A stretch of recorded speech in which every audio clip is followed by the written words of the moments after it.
بسم اللہ الرحمن الرحیم۔ قرآن پاک میں اللہ تعالیٰ کا ایک ارشاد ہے جو مجھے ہمیشہ سے بہت متاثر کرتا ہے۔ فرمایا گیا فَاذْكُرُونِی اذکرکم، پس تم مجھے یاد کرو میں تمہیں یاد کروں گا۔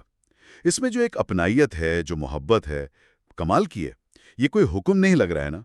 ایسا لگتا ہے جیسے کوئی راز بتایا جا رہا ہو، ایک تعلق کی بنیاد رکھی جا رہی ہو۔ اور آج ہم اسی تعلق کی گہرائی میں اترنے کی کوشش کریں گے۔ ہمارا موضوع ہے کہ ذکر الہی کا اصل مطلب آخر ہے کیا؟ کیا یہ صرف زبان سے کچھ الفاظ دہرا دینے کا نام ہے، یا اس کے پیچھے کوئی کائناتی اصول کام کر رہا ہے جس سے ہم عام طور پر سمجھ نہیں پاتے؟ جی، اور اسی گہرائی کو سمجھنے کے لیے آج ہم ڈاکٹر مقصود حسن عظیمی صاحب کی کتاب قرآن اور لاشعور سے رہنمائی لیں گے۔ اس کتاب میں یہ بات کہی گئی ہے کہ اللہ کا بار بار اپنے ذکر پر اصرار کرنا یہ محض ایک عبادت کا حکم نہیں ہے، بلکہ اس میں انسان کی اپنی بقا اور اس کے مقصد تخلیق کا ایک بہت بڑا راز چھپا ہوا ہے۔ تو آئیے اسی راز کو کھولنے کی کوشش کرتے ہیں، یہ جاننے کی کوشش کرتے ہیں کہ ذکر کا وہ کون سا طریقہ ہے جو انسان کو اس کے بنانے والے سے جوڑتا ہے اور اس کے وجود کو اب کہہ لیں کہ بامانی بناتا ہے۔ چلیں اس پر تفصیل سے بات شروع کرتے ہیں۔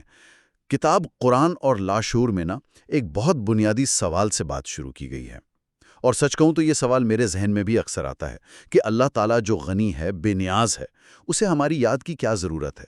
وہ کیوں اتنا اصرار کرتا ہے کہ ہم اسے یاد کریں؟ آخر اس میں ایسی کیا خاص بات ہے؟ یہ واقعی ایک بہت اہم نقطہ ہے اور اسی سے سارا فلسفہ جڑا ہوا ہے۔ کتاب میں یہ دلیل دی گئی ہے کہ اگر اللہ چاہتا تو ذکر کو بھی ہمارے لیے ایک غیر اختیاری عمل بنا سکتا تھا، بالکل ویسے ہی جیسے سانس لینا یا دل کا دھڑکنا۔ ہمارا دل ہم سے پوچھے بغیر دھڑکتا ہے، ہمارے پھیپھڑے ہماری مرضی کے بغیر کام کرتے ہیں۔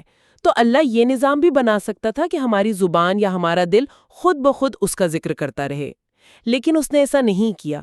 اس نے یہ اختیار انسان کو دیا، اور یہی انسان کے لیے سب سے بڑا اعزاز ہے۔ اور اس اختیار کی اہمیت کا اندازہ اس بات سے لگایا جا سکتا ہے کہ کتاب کے مطابق قرآن پاک میں لفظ ذکر خود 52 مرتبہ آیا ہے، اور اس سے بننے والے دوسرے الفاظ یعنی اس کے مشتقات وہ 213 مرتبہ استعمال ہوئے ہیں۔ اگر ان سب کو جمع کریں تو یہ 265 مرتبہ بنتا ہے، یعنی 265 بار ذکر کی تلقین۔ یہ تو بہت ہی غیر معمولی تعداد ہے۔ بالکل، اور یہ تعداد ہمیں بتاتی ہے کہ یہ کوئی عام بات نہیں ہے۔ اس کے ساتھ اللہ نے ذکر کرنے پر بے شمار انعامات کا وعدہ بھی کیا ہے۔ لیکن یہاں ایک بہت اہم فرق سمجھنا ضروری ہے جسے یہ کتاب واضح کرتی ہے۔ ایک ہے ذکر کا وہ مفہوم جو ہم عام طور پر سمجھتے ہیں، یعنی تسبیح کے دانوں پر کچھ پڑھ لینا، کوئی ورد کر لینا، اور ایک ہے ذکر کا قرآنی مفہوم جو اس سے کہیں زیادہ وسیع ہے۔ اچھا، وہ کیا ہے؟ کتاب کے مطابق قرآن کی روح سے اپنے فرائض کو ٹھیک ٹھیک ادا کرنا، اپنے ذمے جو کام لگایا گیا ہے اسے پوری ایمانداری اور لگن سے کرنا، اسی میں جٹے رہنا، یہ بھی تسبیح اور ذکر ہی ہے۔ ایک طالب علم کا پڑھائی میں مہل رہنا، ایک ڈاکٹر کا مریض کا علاج کرنا، ایک مزدور کا اپنا کام کرنا، یہ سب ذکر کے دائرے میں آتا ہے، بشرطے کہ نیت درست ہو۔ ایک منٹ، یہ بات تو واقعی چونکا دینے والی ہے۔ مطلب اگر کوئی شخص صرف تسبیح ہاتھ میں لے کر بیٹھا ہے لیکن اس کا دھیان کہیں اور ہے تو اس کا وہ عمل شاید اتنا کارآمد نہ ہو۔ کتاب میں اس بارے میں کیا کہا گیا ہے؟ عمل سے فائدے کے بجائے نقصان کا اندیشہ بھی ہو سکتا ہے۔ نقصان کا اندیشہ؟ جی، کیونکہ یہ ایک طرح سے اللہ کے ساتھ ایک میکینیکل اور بے روح تعلق کی کوشش ہے جو اس کے شایع نشان نہیں۔ لیکن یہ تو بہت سخت بات ہے۔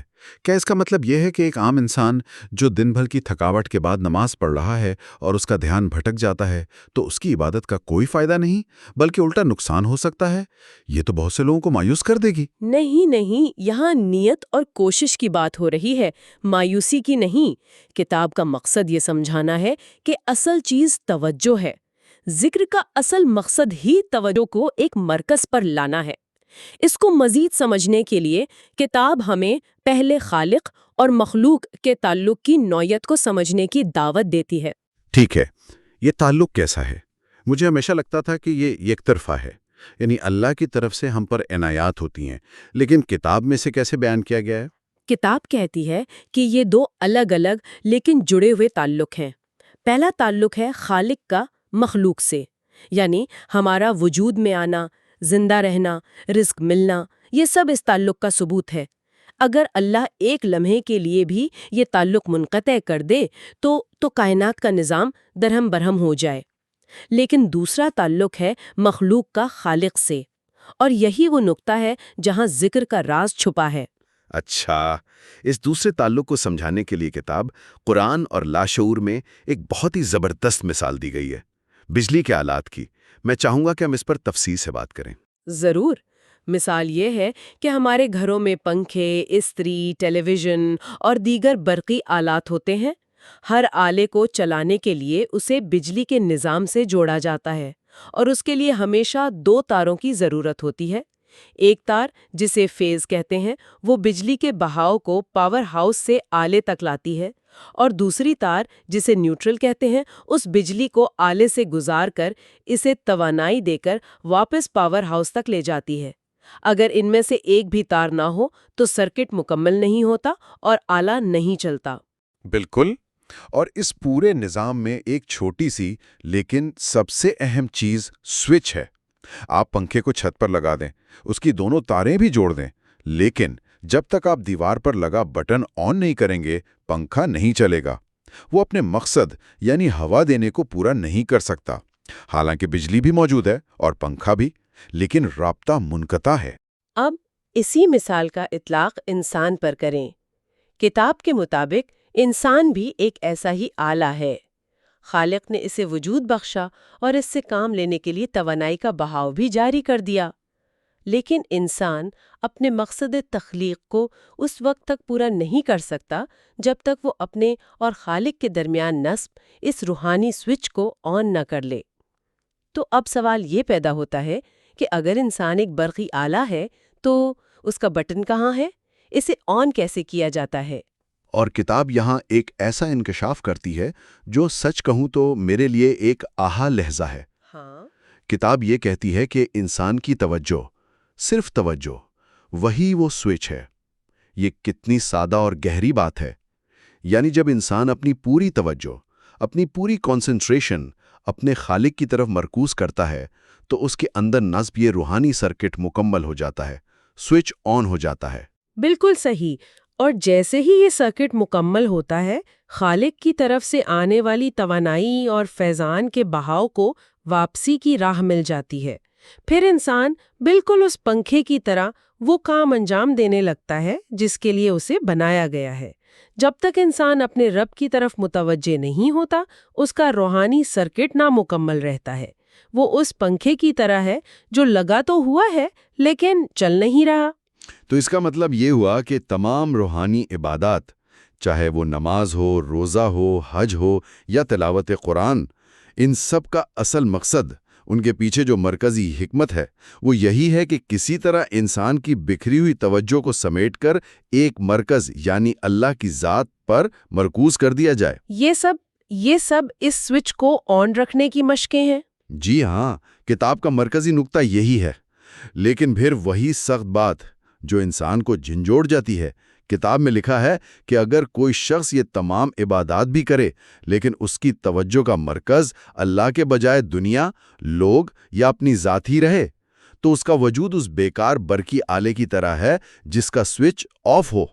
اس کا ہونا اور نہ ہونا روحانی اعتبار سے برابر ہے۔ لیکن یہیں پر ایک عملی مسئلہ آتا ہے۔ آج کی دنیا میں تو توجہ برقرار رکھنا سب سے مشکل کام ہے۔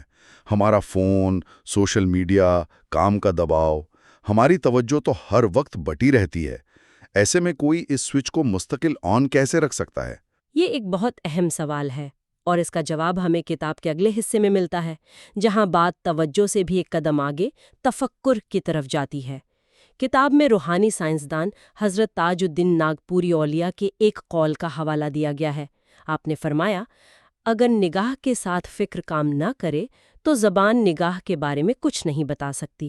یہ تو بہت گہری بات ہے۔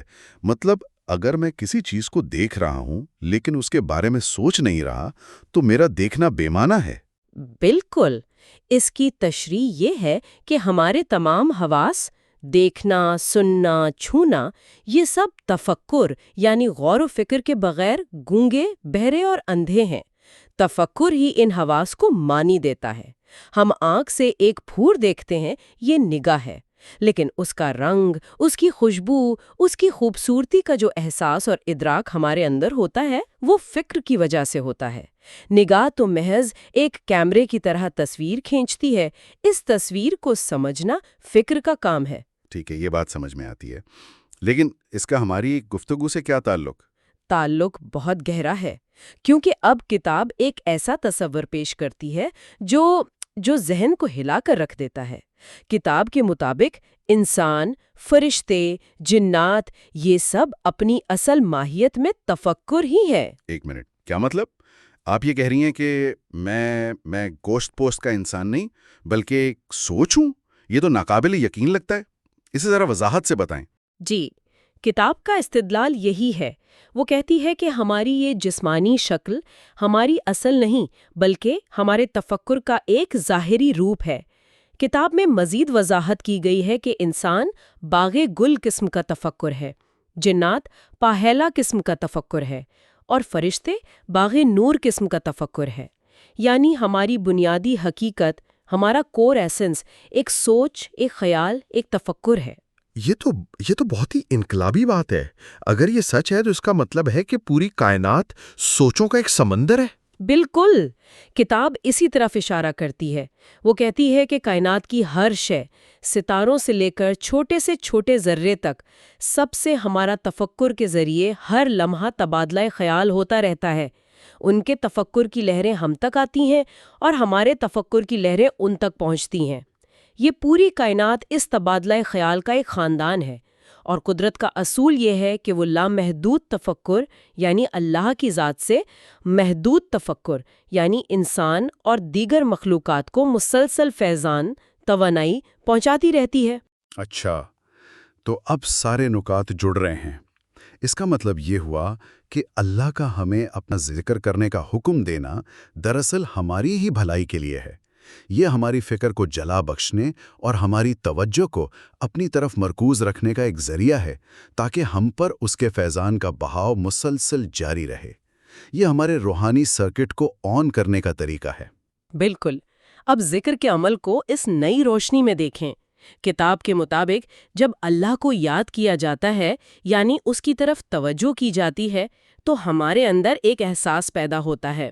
اس احساس کا ایک تاثر بنتا ہے۔ یہ تاثر کی لہر ہمارے تفکر سے نکل کر پھیلتی ہے اور واپس لامحتناہی تفکر یعنی اللہ کی طرف پلٹتی ہے۔ لامحتناہی تفکر اس تاثر کو اپنے اندر سمیٹ لیتا ہے۔ اس عمل کے دوہرے نتائج نکلتے ہیں۔ ایک طرف تو ہمارا روحانی سرکٹ مکمل ہونے سے ہم اپنی تخلیق کا مقصد پورا کرنے کے قابل ہوتے ہیں، اور دوسری طرف اللہ کی طرف سے فیضان کا بہاؤ ہماری طرف اور بھی شدت سے متوجہ ہو جاتا ہے۔ واہ! تو اللہ کا یہ کہنا کہ تم مجھے یاد کرو میں تمہیں یاد کروں گا کا یہ مطلب ہے جب ہم اسے یاد کرتے ہیں تو ہمارا سرکٹ مکمل ہوتا ہے، اور جواب میں اس کا فیضان ہماری طرف اور شدت سے متوجہ ہوتا ہے جو اس کا ہمیں یاد کرنا ہے۔ یہ تو ایک مکمل سائنسی عمل لگ رہا ہے۔ جی، کتاب اسے ایک روحانی سائنس کے طور پر ہی پیش کرتی ہے۔ اسی لیے اس میں ذکر جلی یعنی بلند آواز سے ذکر اور ذکر خفی یعنی دل میں ذکر، ان طریقوں پر بھی بات کی گئی ہے۔ خاص طور پر اللہ کے ناموں یعنی اسماء الہی کے ورد کی تاثیر بیان کی گئی ہے۔ جیسے یا حیو یا قیوم کا ورد کیا جاتا ہے، اس کی کیا سائنسی توجیہ ہے؟ اس کتاب کے مطابق کتاب کہتی ہے کہ یہ توجہ اور توانائی کے بہاؤ کا قانون ہے۔ جب کوئی شخص یا حیو یا قیوم کا ورد کرتا ہے تو وہ اپنی توجہ اللہ کی دو صفات پر مرکوز کر رہا ہوتا ہے، صفت حیات یعنی زندگی دینے والی، اور صفت قیام یعنی ہر شے کو قائم رکھنے والی۔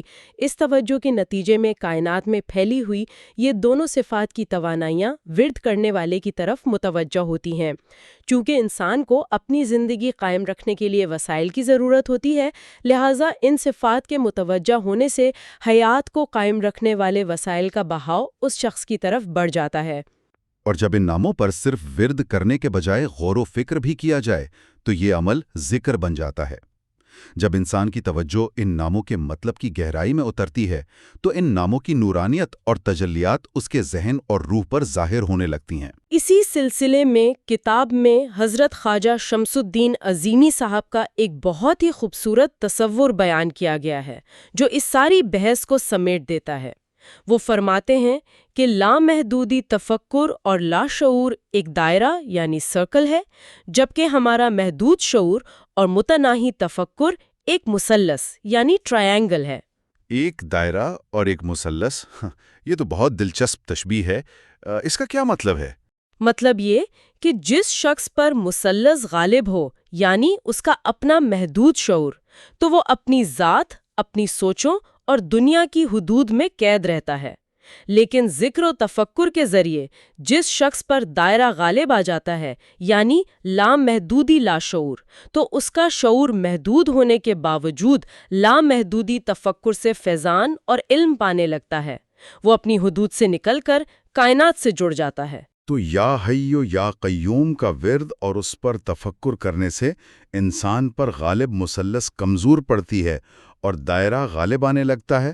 وہ باغ گل ہوتے ہوئے بھی لامحدود تفکر سے فیضیاب ہونے لگتا ہے، محدود ہوتے ہوئے لامحدود سے جڑ جاتا ہے۔ سبحان اللہ۔ تو آج کی اس ساری گفتگو کا خلاصہ یہ نکلا کہ ذکر صرف کچھ الفاظ کو زبان سے دوہرا دینے کا نام نہیں، بلکہ یہ اپنی توجہ کے سوئچ کو تفکر کے ذریعے آن کرنے کا عمل ہے، تاکہ خالق کے ساتھ ہمارا روحانی سرکٹ مکمل ہو اور ہم یعنی یہ متناہی تفکر اس لامحدود تفکر سے جڑ کر اپنے وجود کے حقیقی مقصد کو پورا کر سکیں۔ اور ایک بار پھر یہ یاد دہانی ضروری ہے کہ یہ تمام گہری باتیں، مثالیں اور تصورات یہ ڈاکٹر مقصود حسن عظیمی صاحب کی کتاب قرآن اور لاشعور کی روشنی میں بیان کیے گئے ہیں، جو اس موضوع پر ایک منفرد اور فکر انگیز نقطۂ نظر پیش کرتی ہے۔ اور آخر میں سننے والوں کے لیے ایک سوچ چھوڑے جاتے ہیں۔ اگر کتاب کے مطابق کائنات کی ہر شے، ستاروں سے لے کر ذروں تک، مسلسل ایک دوسرے سے تفکر کے ذریعے ہم کلام ہے، تو اس لمحے جب ہم یہ گفتگو سن رہے ہیں، ہمارا اپنا تفکر، چاہے ہم اس سے واقف ہوں یا نہ ہوں، اس کائنات سے کیا گفتگو کر رہا ہے؟ یہ خیال ہی انسان کو ہلا دینے کے لیے کافی ہے۔